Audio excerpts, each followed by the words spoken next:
As if the news of possible Stage 6 blackouts is not enough, Outa predicting that motorists could be paying R1.75 more for fuel from July.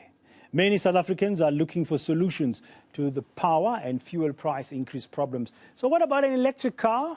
Where is South Africa when it comes to the rollout of electric vehicles? It may save you on petrol, but considering our power issues, is this even a good idea? Or you might have to rely on solar, who knows? Well, Carel Snyman may have an idea. He's an electric vehicles and solar energy advisor. He's an expert in this. He's joining us now to chat about this. Carel, good afternoon. Thank you very much for your time, sir. We are talking to you because we are all suffering currently with the increase in the price of fuel. It's more expensive to fill up that tank and drive around. You've got a solution. You think it's an electric vehicle. But I'm thinking with Eskom's problems, where are you going to get power to charge your car? Good afternoon, and thank you for having me. Well, you know, we are suffering many challenges in our country, and not having electricity and there's high fuel prices, that's too, that is really crippling many people. Fortunately, many years ago, I started looking at that, and I was at Eskom, and we did a lot of research work on electric vehicles and energy and these sort of things. And I saw that at that time that it was necessary to have something of an alternative. So I started driving electric. I own an electric car. I also have solar panels on my roof, so I'm independent in terms of my own energy supply. So I don't pay for electricity, and also in the position that I don't have to pay for fuel. So I charge my car off the solar panels on my roof. Okay, before we talk more about the electric cars and how it is, and you seem to be sorted, just breaking now, as I was crossing live to you, is the news that Eskom says it regrets to inform the public that Stage 6 load shedding will be implemented from 4 o'clock this afternoon until 10 o'clock this evening. And then Stage 4 will then be implemented after 10 o'clock tonight. So we're going to be under Stage 6 for the first time, I think, since 2019 or so, when it happened for the first time, from 4 o'clock this afternoon until 10 o'clock this evening. But you are not on the grid, Carel. This does not really affect you, but it affects the rest of us, millions of other South Africans. But back to electric vehicles. How far are we as a country in producing electric vehicles? Just a few months ago, I read a story from Nairobi that the Kenyans have built electric buses. Yeah, that's excellent, isn't it? In Africa, we can do these things. Unfortunately, our government has not made any noise about electric vehicles yet.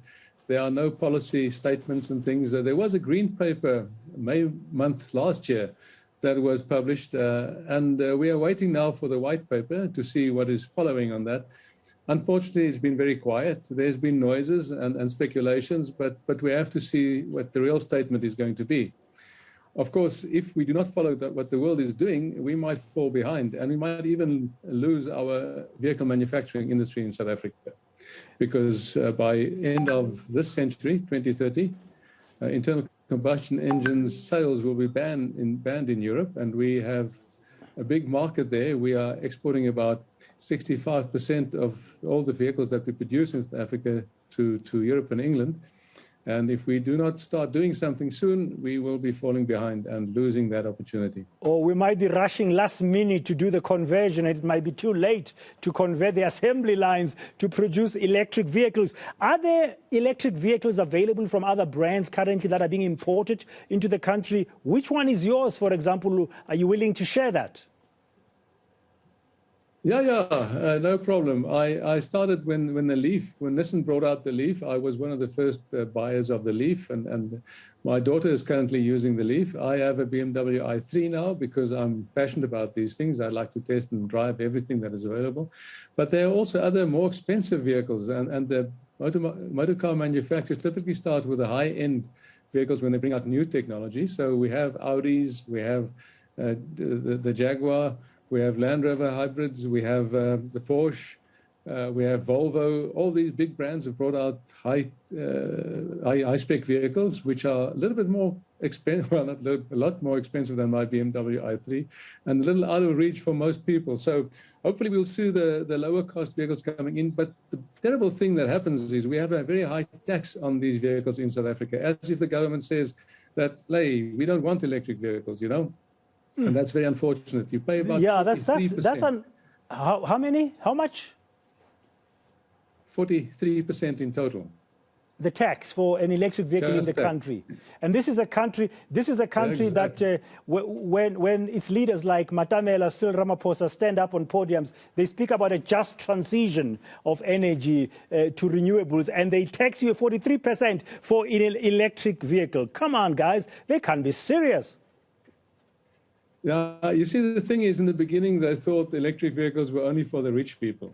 But I tell you, I save so much in terms of energy consumption, and of course, then the price that I pay for energy to power my vehicle, that it is much better. So if you think about the taxi industry, and we had electric taxis, they would be paying much less for the energy to power their vehicle than they are paying now for the fuel that is powering their vehicle. Yeah, in Kenya they have electric buses. I'm sure our mini buses could go there in the future, but our government, as you said, is dragging its feet. How many? I mean, for how long? How long do you charge it? You said you use solar panels. You're off the Eskom grid. Lucky you. But how long? I mean, you drive it around for how many kilometers, for example? Just give us an example of what is a full charge, and for can you go to Durban one way, or you have to stop in Harrismith and charge again? I have no clue. Yeah, the vehicle, if I drive very carefully, can reach about 300 kilometers. But typically, for an average range, I would say it's about 250 kilometers. And if I charge off a 15 amp plug, there is a slow charge because it's a very thin straw that you're sucking the electrons through and putting into the battery. I put about 10% of my range back in an hour. But you do find charging stations next to the road. That's been installed by grid cars. There's charging stations all over in South Africa now, and I recently took a trip to Uvongo, the south coast, and I had to stop 3 times to charge my car en route. So it takes about the time it took me to go into a coffee shop, have a cup of coffee, and come out again, and then my car is fully charged. So you can put back that range that I need in about anything like 3/4 of an hour. So you need the rest as well. So it's actually not a bad thing to do that. But you can travel from coast to coast, no problem. And how much do you pay when you're charging? As you stop around, you were driving to Uvongo and you had to stop 4 times. How much did it cost you to charge? Well, you know, if you use the grid cars fast chargers, you pay about R5.88 per kilowatt hour, which is not too bad. It's just still much cheaper than paying for fuel. But also, I slept over at the Green Lantern at Harry Smith. I don't know if you know this hotel. It's really takes you back into the old age. They kept the atmosphere and everything. And I offered to pay for the charge. I used the 15 amp charger there and more plug to charge while I was sleeping, you know, overnight.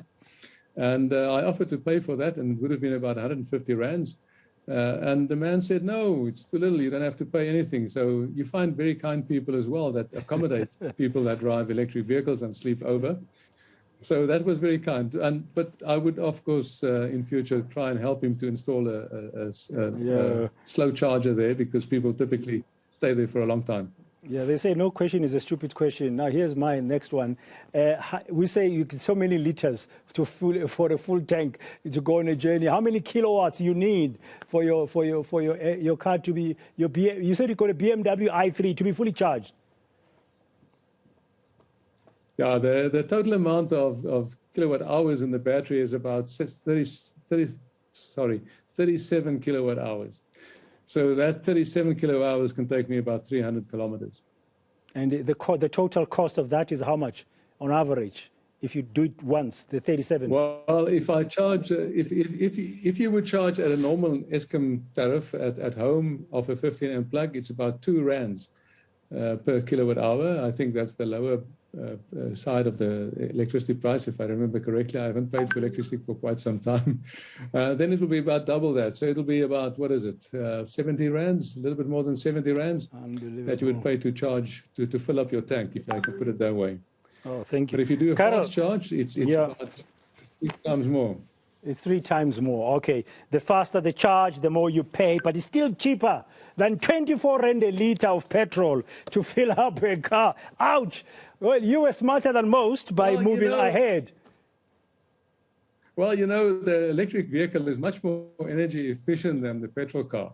If you consider the tank of fuel that you have in a petrol car, only about 15% of that energy in the tank becomes kilometers. The rest becomes heat and something else. Yeah. With an electric car, you only lose 15% of the energy. 85% of the energy is used to convert the energy in the battery to kilometers. Carel Snyman, thank you very much. Thank you very much. Thank you. We've run out of time. I mean, I'm sure you're going to get lots of people really thinking hard after this interview. Thank you for your time, Carel Snyman, electric vehicle and energy consultant. Many people will tell you, listening to that interview, it is a no-brainer if you can. Stage 6 from 4 o'clock tonight until 10 o'clock this evening. Again, first time since 2019. And then stage 4 back from 10 o'clock. That's the breaking news this hour from Eskom. Now, let's